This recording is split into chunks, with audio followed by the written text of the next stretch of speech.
So let us explore what is this causal comparative research design.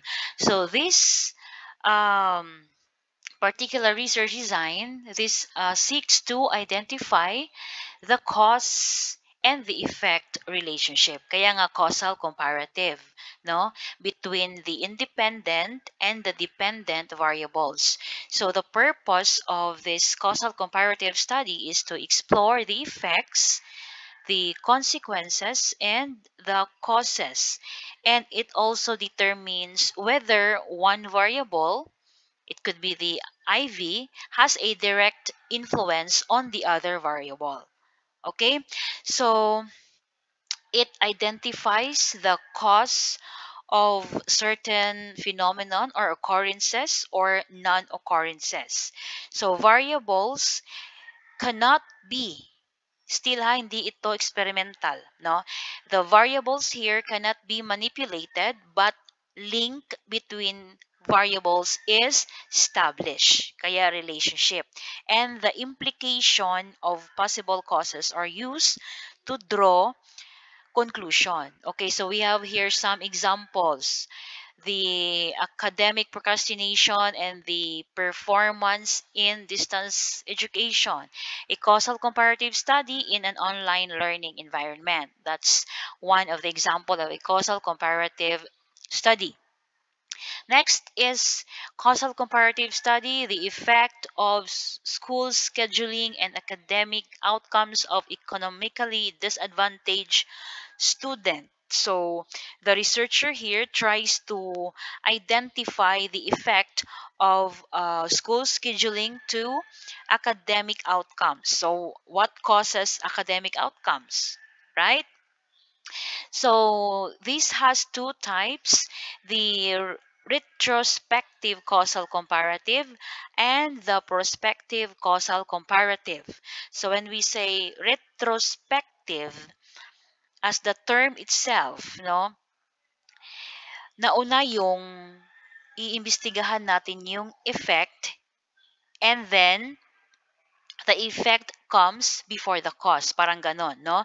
The researcher here, sa retrospective, the researcher has to investigate a particular question after the effects have occurred as an attempt to see if a specific variable does influence another variable. So retrospective starts with the present condition of the population and collects data about their past history to explain their present condition. So effects comes before the cause. Parang inuuna natin yung effect, and then let's investigate further to know the cause. Parang ganon. The retrospective causal comparative. Yun yung concept niya. Then when we talk about prospective causal comparative, the researcher here initiates the study beginning with the cause. So cause yung nauna, then the effect, no? Beginning with the cause and determine to analyze the effects of a given condition. So here sa prospective cause, this begins with the cause and investigates the effect, no? Parang kabaliktaran sa retrospective. Okay? So, this is all about causal comparative. Kailangan dalawa yung variables natin kasi kino-compare natin. Ano yung variable na nakakaapekto sa isa, no? Your IV and the DV. And very important point here is there is no manipulation, ha. Let us just know, spot the link between those variables.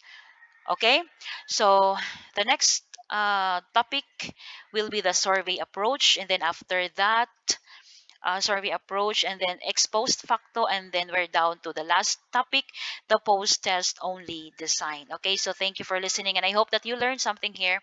Tandaan lang natin na retrospective, um, the the mauna yung effect, no, and then the cause. The prospective, una yung cause, and then the effects. Okay? Thank you so much.